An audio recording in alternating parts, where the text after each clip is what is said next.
Hey guys, today I'm going to try and make an encoder for the quite okay image format. Um, I might make a second video with a decoder, but if you build the encoder, it's pretty easy to build the decoder. It's basically the same thing, just backwards. But basically, I'm going to start completely fresh here with AutoHotKey.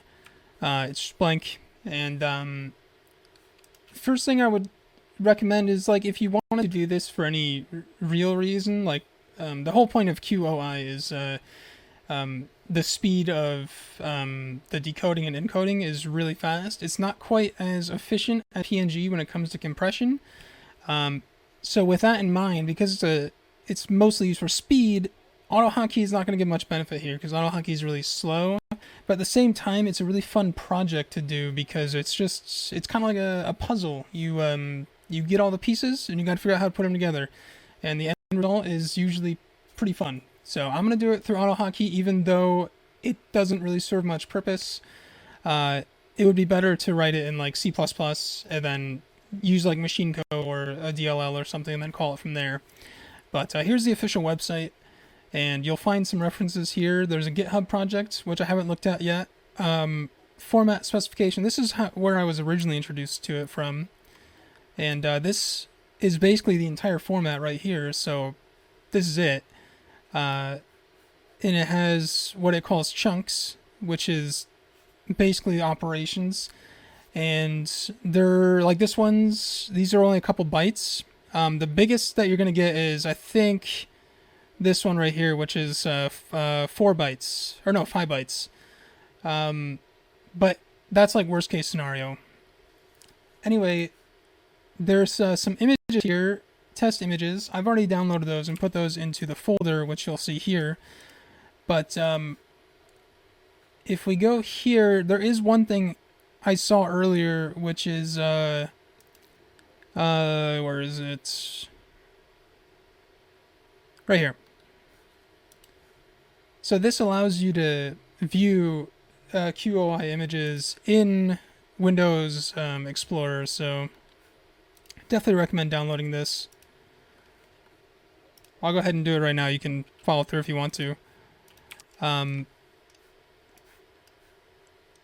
So you have to run a CMD or PowerShell.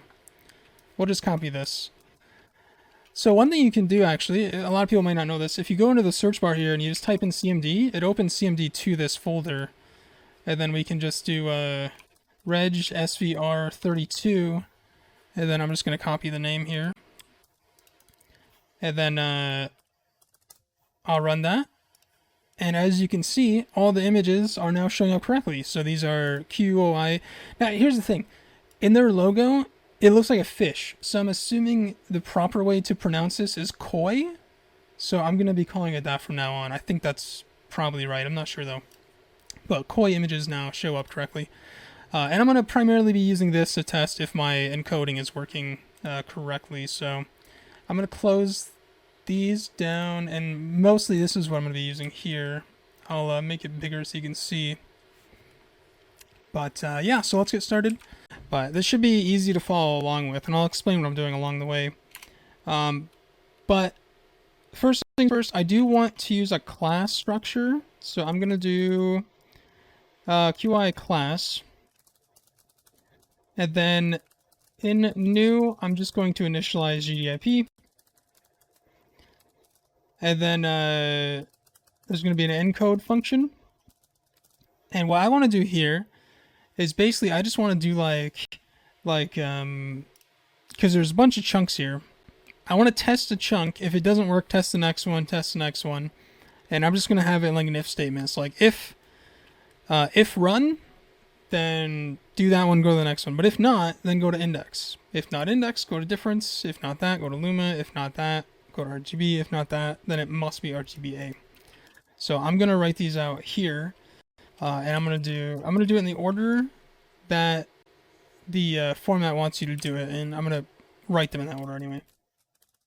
Run, and then index, and then the next one is, I think, diff. And then the next one is Luma, which is very similar to diff. If it's not those, RGB. And then finally, if it's none of those, then it must be RGBA. I also want to put their masks in here. So QOI run, OP run equals, and then an easy way to get this, if you look at run, this is the mask. So we'll just put in 1 1, and then 1 2 3 4 5 6, and then the mask is CO. So that's how I do it anyway. I don't really know binary to hex by heart or anything, but I'm just going to copy that to everything. Okay, those are done. So I'm going to put the parameters in here really quick, just so I know what this is going to look like. And then I also want to put in and then set batch lines -1. This will make the program run a lot faster because AutoHotKey is really, really slow at going over millions of pixels and doing equations and stuff on every single one. So that's another thing I would say is I wouldn't use this for like a commercial type thing if you like, or like a project that requires the utmost speed, because AutoHotKey is going to be really slow when it comes to this. The only reason I'm doing this in AutoHotKey is because it's just a fun project. But I would definitely do this in like C++ or something, and then convert it to machine code or a DLL and call it from there. But doing it in AutoHotKey this way, maybe you'll learn some stuff. Maybe maybe you don't care if it's a little bit slow. So anyway, we'll do koi equals new class. New koi class, and then we'll do koi dot encode, and we'll use a codem23. It's this, actually no, we'll do testcard.png. Testcard.png. It'll be a little bit faster, and I think it'll be a bit easier to see. No, we'll do dice. We'll do dice. I'm very indecisive. I think dice is the best. We'll do dice. And then we'll output that to tests. We'll do dice tests.koi. And then I'm going to message box done, and then return. And then I'm going to add a reload key so that I can just press key to test the changes instead of having to restart the program every time. So the first things first, we need to create the bitmap. So gip create bitmap from file, and we'll use source image. I want to now get the size of it. So bm width height. I'm gonna hard code the channels for now. I mean, most things aren't going to be using 3 channels anyway, but I will write the program to accommodate 3 channels, but I don't have any, so I'm just going to use 4 right now. But so the max size that this could be is correspondent to the biggest chunk. And the biggest chunk is RGBA, which is 5 bytes.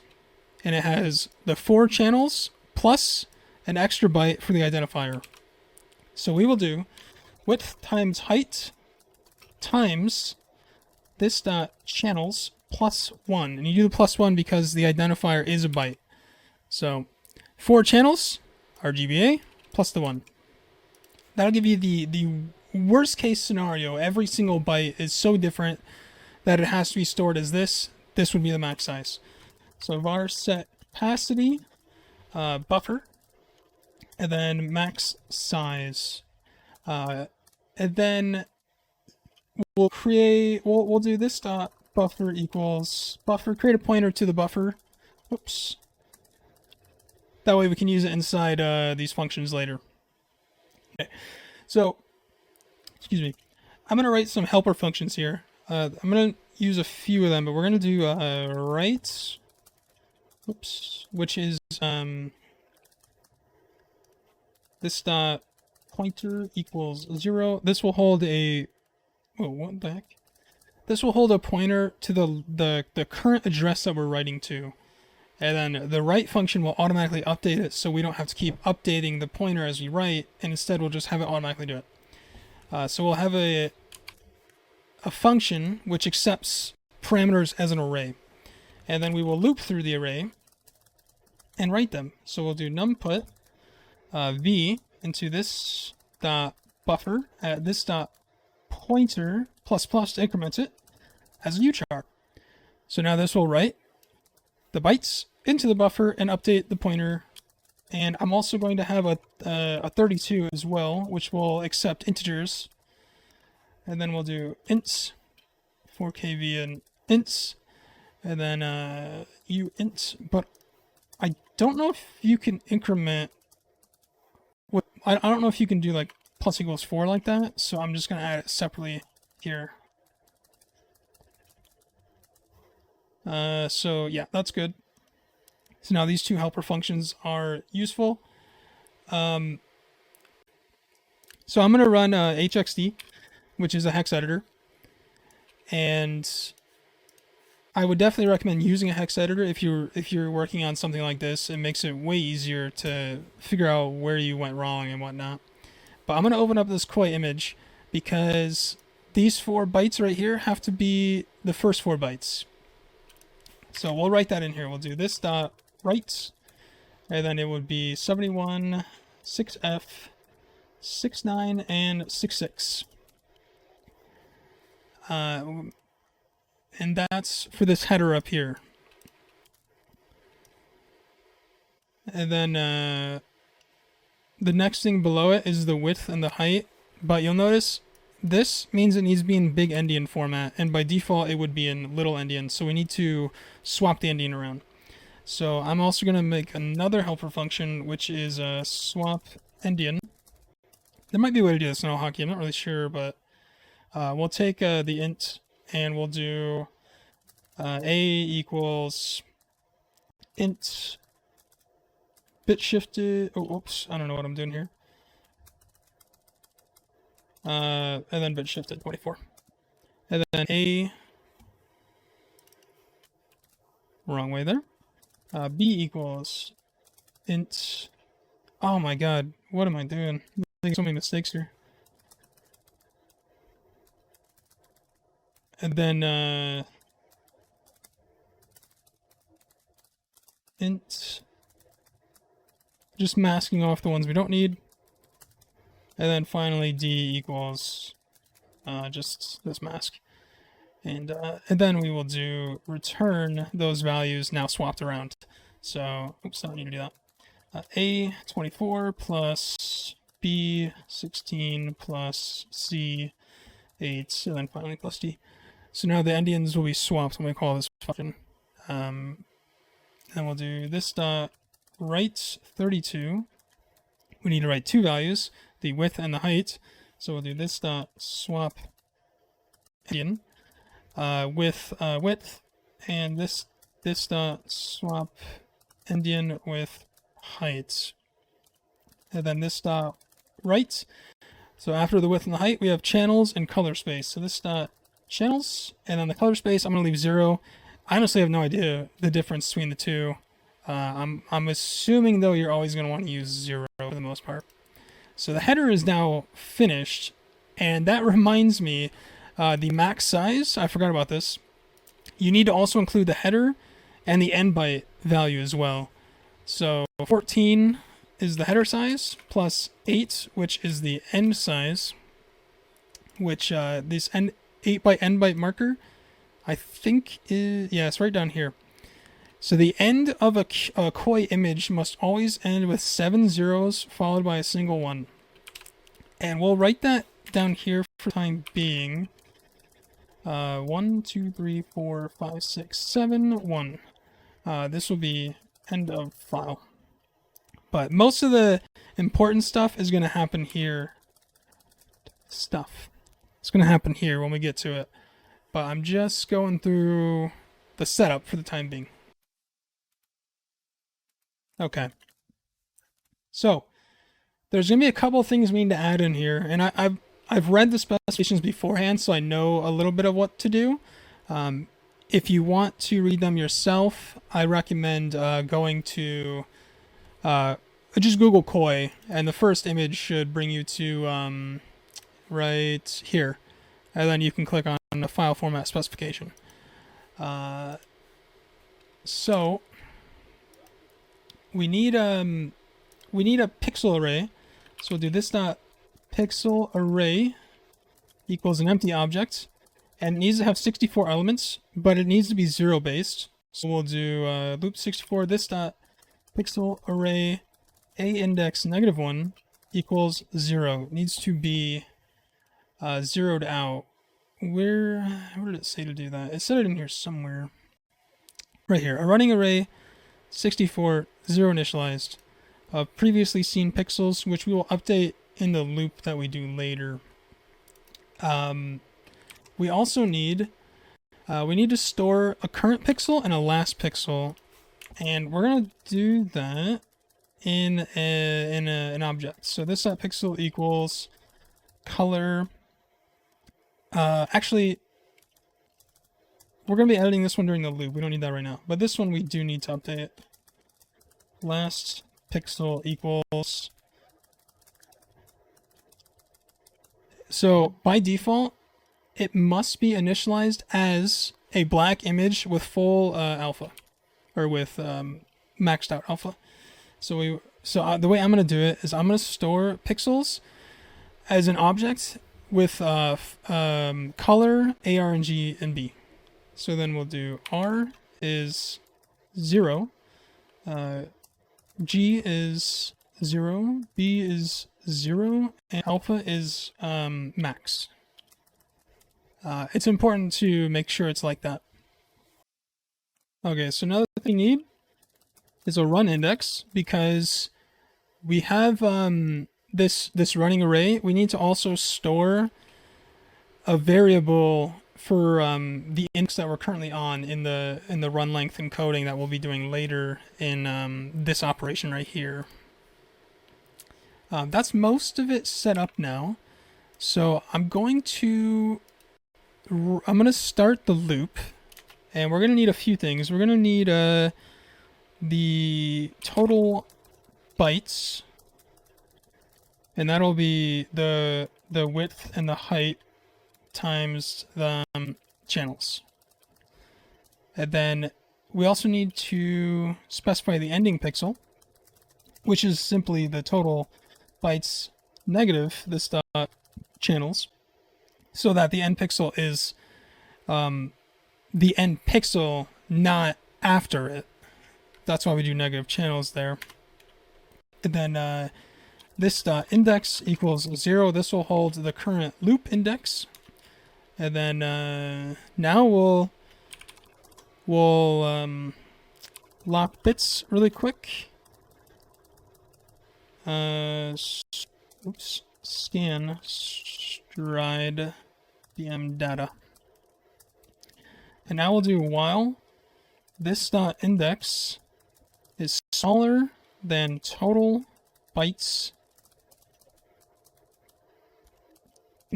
This dot index plus equals this dot channels, and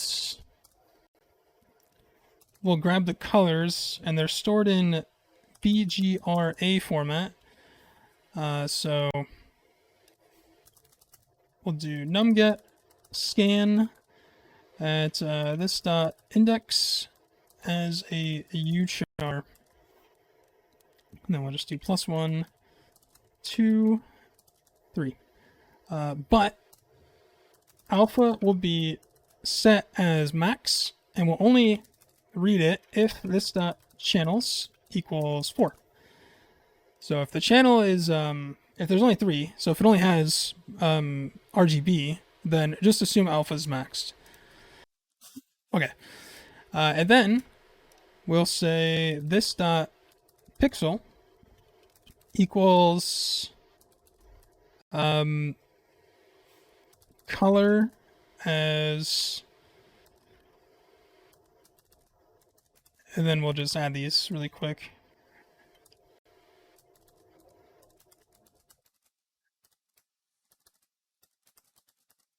And then alpha is alpha, R is R, G is G, and B is B.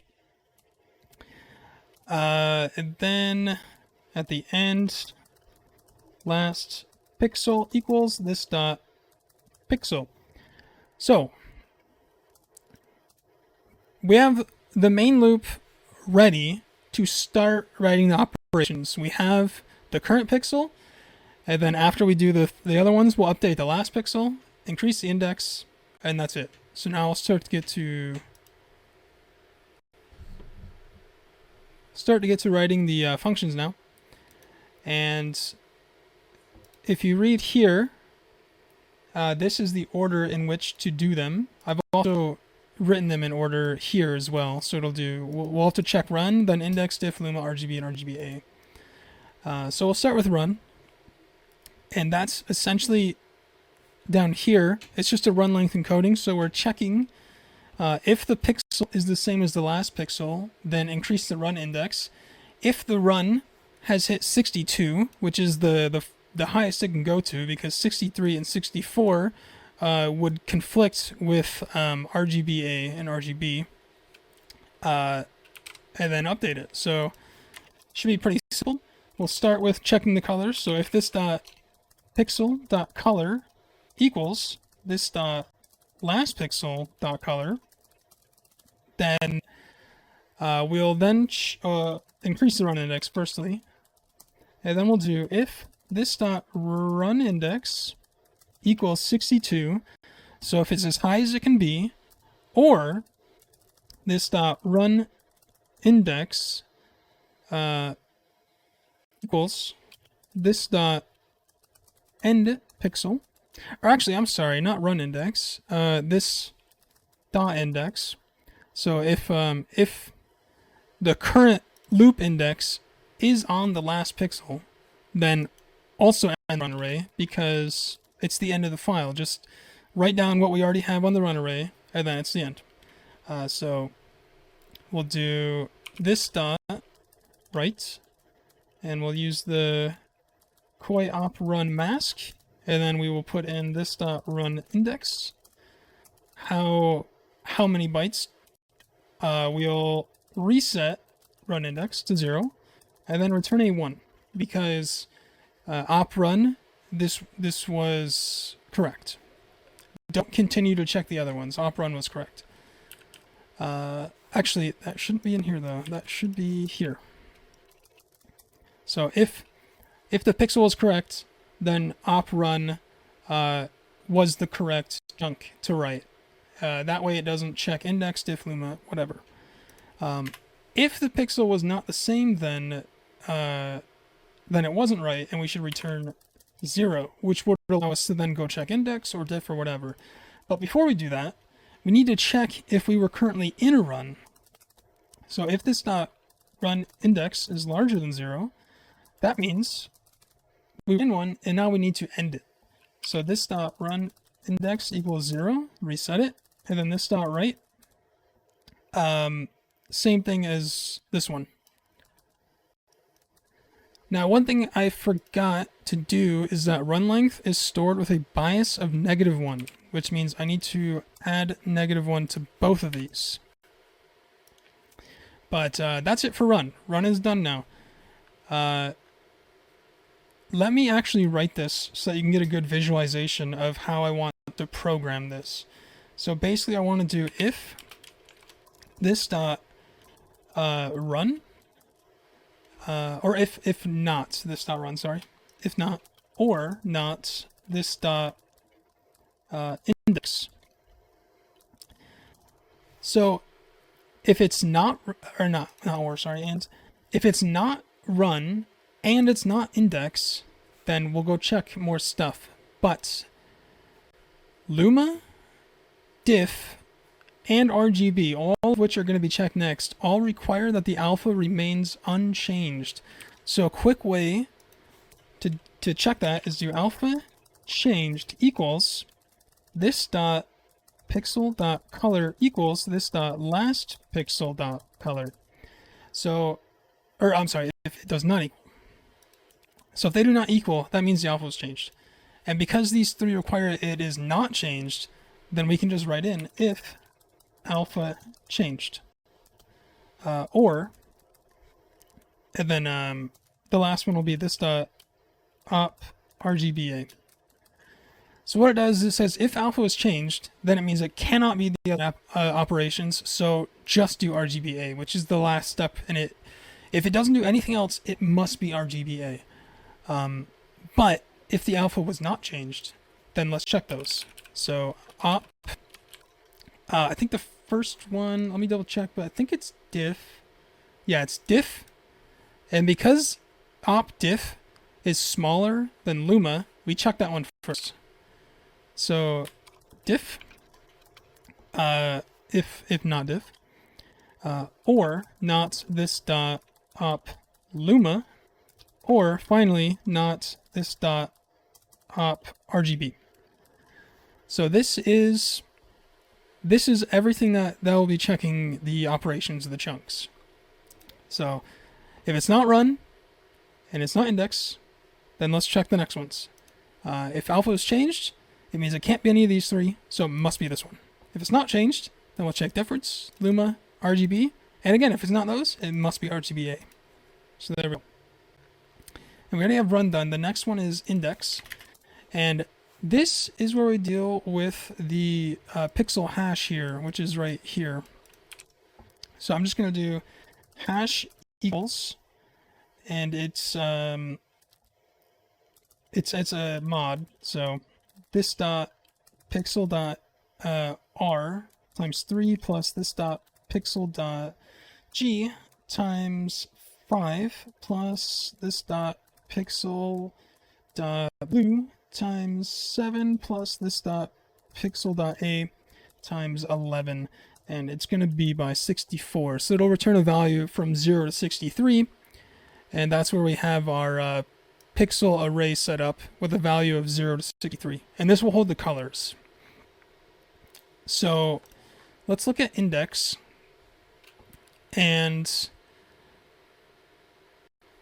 okay, so it's just checking to see if the color is the same. So we'll do if this dot pixel array hash equals this dot pixel dot color. So if that's the case, then this is an index. If it is this one, then we'll do this dot write, and we'll add the mask here, and then we're writing hash into it and returning 1. If it was incorrect, if it's not indexed, then we need to update the hash with the current color. This dot pixel dot color.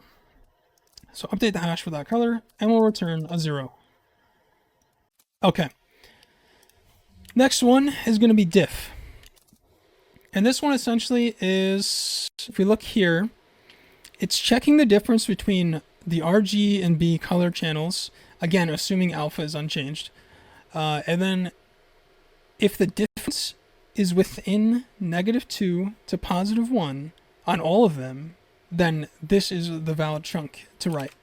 So we'll check. We'll do r difference equals this dot pixel dot r negative the last pixel dot r, and then you could technically do like this for all of them, like red, green, blue, but technically it is faster, at least with AutoHotKey, to do them one at a time. That way you're not checking every single pixel for millions of pixels. But we'll do if RD is smaller than -2 or RD, red difference, is larger than 1, then it's not valid. And then we're going to copy the rest of these. And I know it looks messy doing it this way, but when it's millions of pixels, like these small improvements do add up. And then we'll do green difference. Green, green, and then blue difference.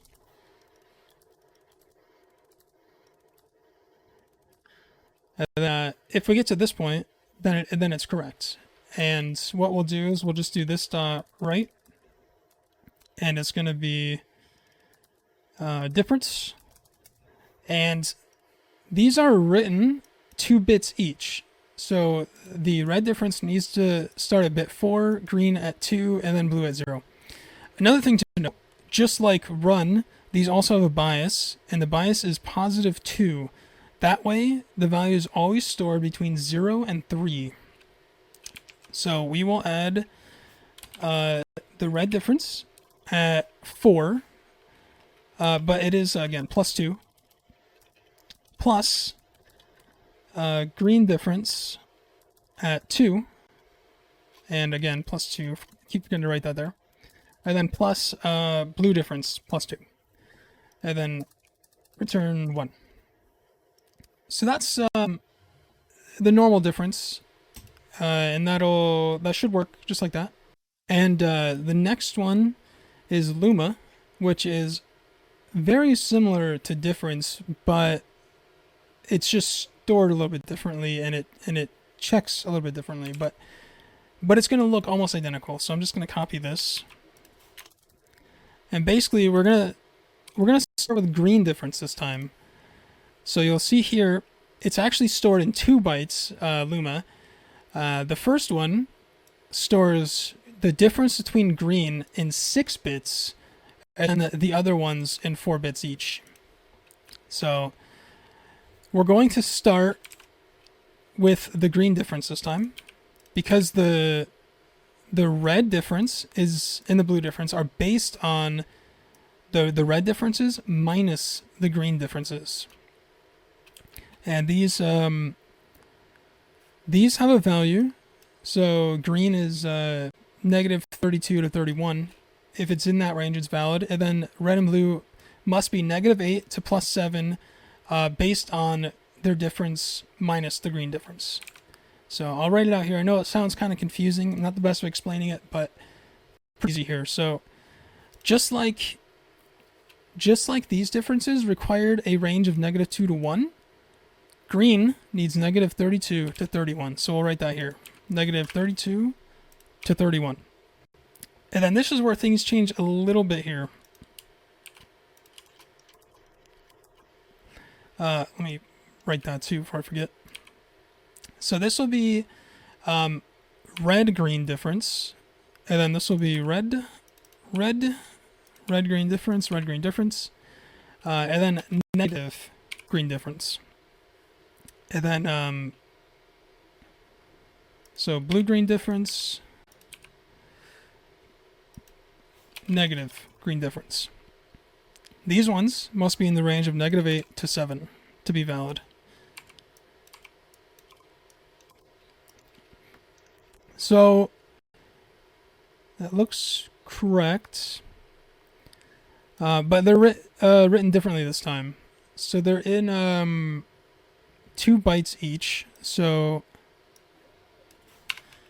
we need to first put the green difference, and this will be bit shifted to actually no, it won't be bit shifted at all. It'll just be plus green. So it'll be green difference, and then plus 32, because the green is stored with a bias of 32, and red and blue are stored with a bias of 8. So we'll do that, and then so this is the first byte. The second byte is going to be right here, which is the red-green difference, and then the blue-green difference. So we'll start by putting the red-green difference plus the bias of 8, bit shifted to 4, plus the blue-green difference plus 8. So now that is written correctly, I believe anyway. I'm going to test this at the end, and hopefully it works the way I think it'll work, but I'm sure there's going to be problems somewhere. But we're almost done. These are honestly the hardest functions, because this is a very simple format. It's really awesome. The next one is RGB, and this is really simple. So we just do this dot right, and we put in the colors. So, well, first thing is the mask. So if you look at, like right here, the first byte is the mask, essentially. And then the next 3 bytes are RGB. And the RGB AOP is the exact same thing, but just with one extra byte, which is the alpha. So we're going to start with the mask. We're going to write that into the first bit. The next one is going to be this dot pixel dot R. It's an RGB format. This dot pixel dot G, and then this dot pixel dot blue. And then we're going to return 1. So this is the exact same thing for RGBA, but we just add the A on the end. Return 1. So there's no if conditions between these two, because we already took care of it in the loop here on the alpha changed. So RGB will not be run unless the alpha is the same. If it's changed, it automatically skips it and goes straight to RGBA. So now I think we can end it. I believe everything's taken care of. So we have the end of file here, but before we do that, let's unlock the bits. Bits, and then it takes bitmap and BM data. So that's taken care of now. We have the end of file written there. Now we just need to write it. So we'll do f equals file open, dest image for writing, f dot raw write buffer, and then this dot position. Because we always update the position with these write helper functions, it'll automatically contain the file size. And then f dot close. And if everything is correct, then this should work. So let's go ahead and run it and see what happens.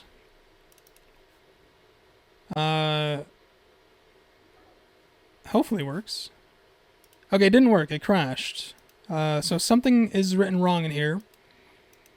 So I'm going to scan the file really quick and figure out what that is so I don't have to waste your time, and then I'll get back to you once I figure out what I did wrong. Okay, so there was quite a few errors. The biggest one is this one right here, GDI lock bits. It's actually stride and scan, so I remembered that wrong. That was causing memory issues. But also, for some reason, I wrote color instead of alpha here, and here, these should be ands.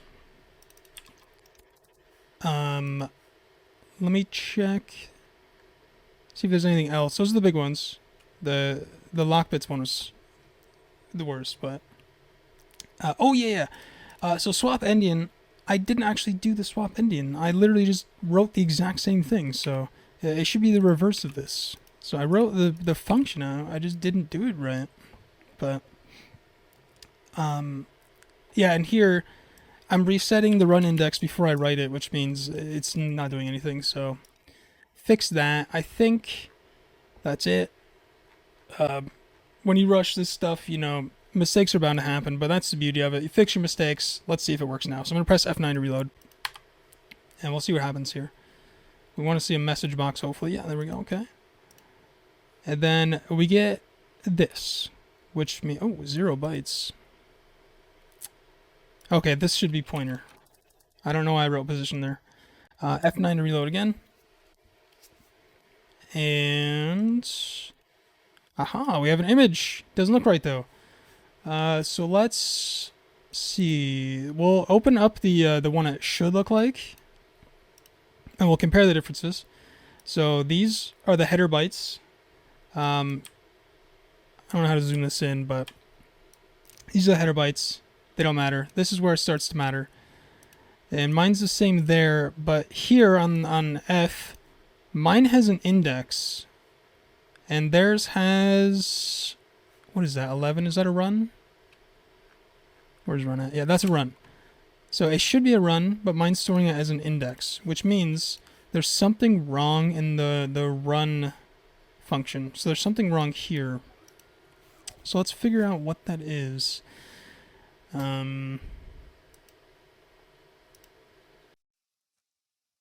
Oh, you know what? I bet it's right here.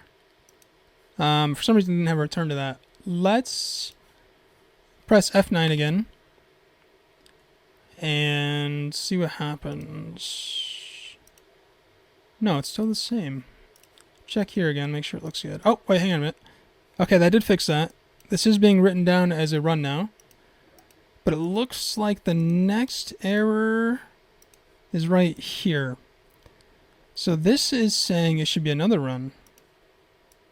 But mine's writing it down as an index. So again, we got an error somewhere around here. It might be an index. Or run, I'm not sure. I'm gonna figure this out. Because to me this looks okay, but I'm sure I made a mistake somewhere. So I'll figure it out, and I'll jump back when I figured out what it is, and I'll let you know. Okay, I found the mistake. It was a really stupid one, but basically, when I copied a lot of these functions, I forgot to change the mask. So a lot of these are using the wrong mask. So like Luma is using the diff mask, you know? So, yeah, really, really stupid.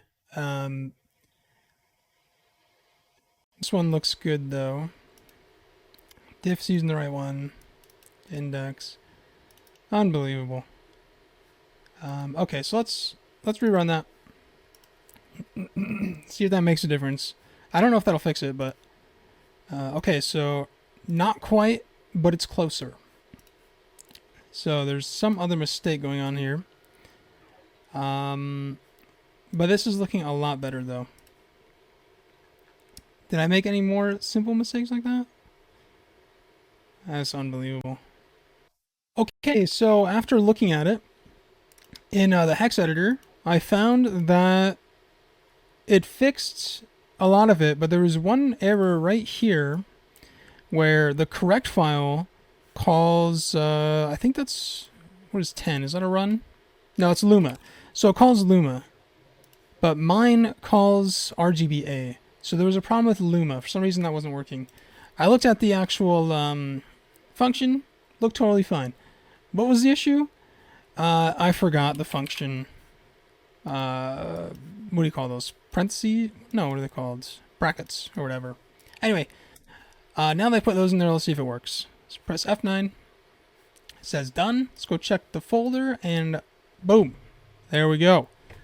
Image looks good. File looks pretty good.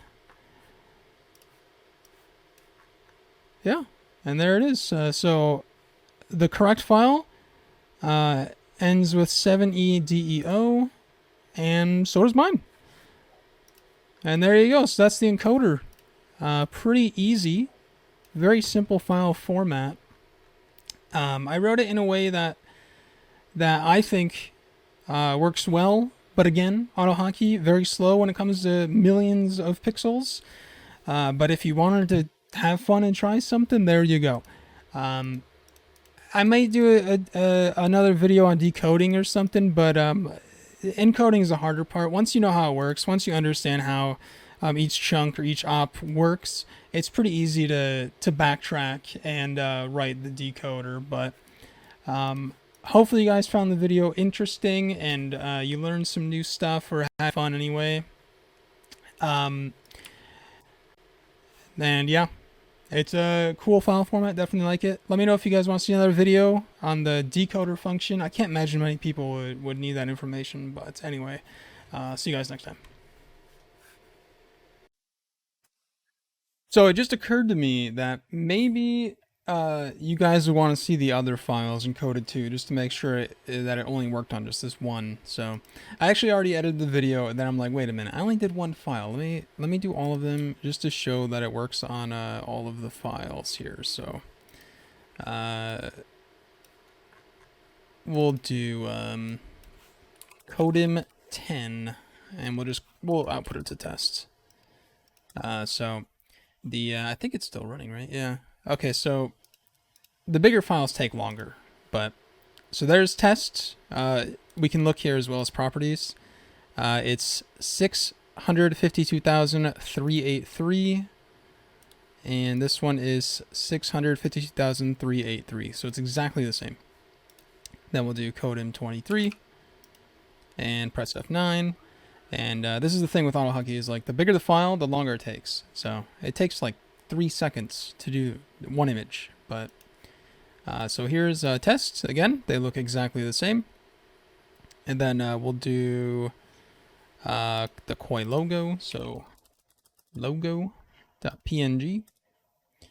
And that one's a little bit quicker. It's smaller image. Looks perfect. Again, I think that's a koi fish in the logo. So I'm hoping that I'm saying that right. But test card. And there you have it. And then we'll just finish it off with this one. I don't want to type that out, so I'm going to copy it. And should update any second now. This must be a really big image. Taking longer than all of them. Holy crap, that took a while. But yeah, there it is. What is this image size? Okay, it's not that big, I guess. I wonder what that is. But you can also see here, this is 1.45 megabytes. This one's the same, obviously. But compared to PNG, it's not as good compression-wise. But it's close. And it's a lot faster. I think, actually, on this website here, if you look at benchmarks and results... Okay, this is not what I thought it was going to look like. Oh, shoot. Okay, this is okay. All right. Well, this isn't what I thought it was going to look like. But basically, QoI, as you can see with these other ones, like PNG, the encoding, 245 milliseconds. But with Koi, 9, you know. And then with decoding as well. Decoding is not as good. Like, it's better for sure, but its encoding is where it's all at, so really cool. Anyway, I thought you guys would want to see the other ones done, so yeah, I'll catch you later.